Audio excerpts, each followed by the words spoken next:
Same work that we were doing. Soft. I would like to do like 4 minutes each on this, ideally, just to get a little bit deeper. So, person with the weapon.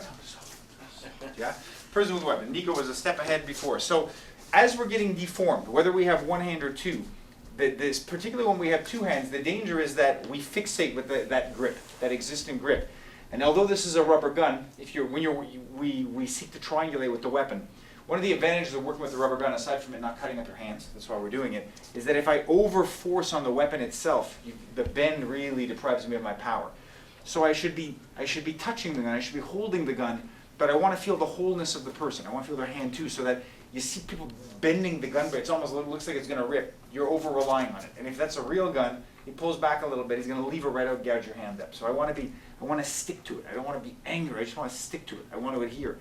So if we see that grip is failing you, the easiest thing to do is to use your support hand like you were doing before and just change the grip. So if we remember when we were talking about how when we draw, from a one-handed grip, that second hand can assist either by the thumbs interlocking. Sometimes the web will come up, and then as I transition, they come out. So if my gun starts to get deformed, it's just a matter of letting my second hand move. The web moves, right? So as I'm bending that strongly, that second hand can move. He can go on top, exactly.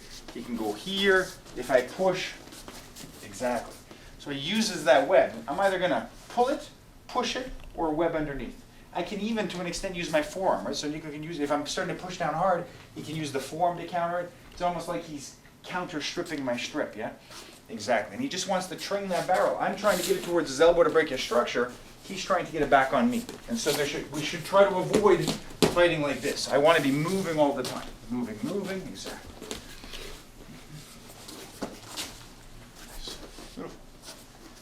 So anytime, if I start to weave, he weaves. And you see that a lot of times people invest in these complicated sort of locks, but as I start to do this and he brings it back, I'm in very bad positions.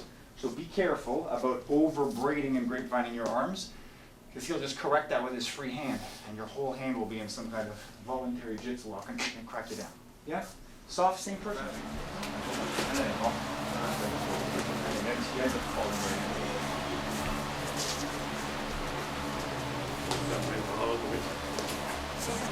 Halfway, person one. 2 more minutes. Leave it up and we'll have to get your elbow up. Once you get that elbow up, show me that basic action. Especially if somebody goes and work away, you'll see him here. If I go to get over that, just go back to that. Done. And shut.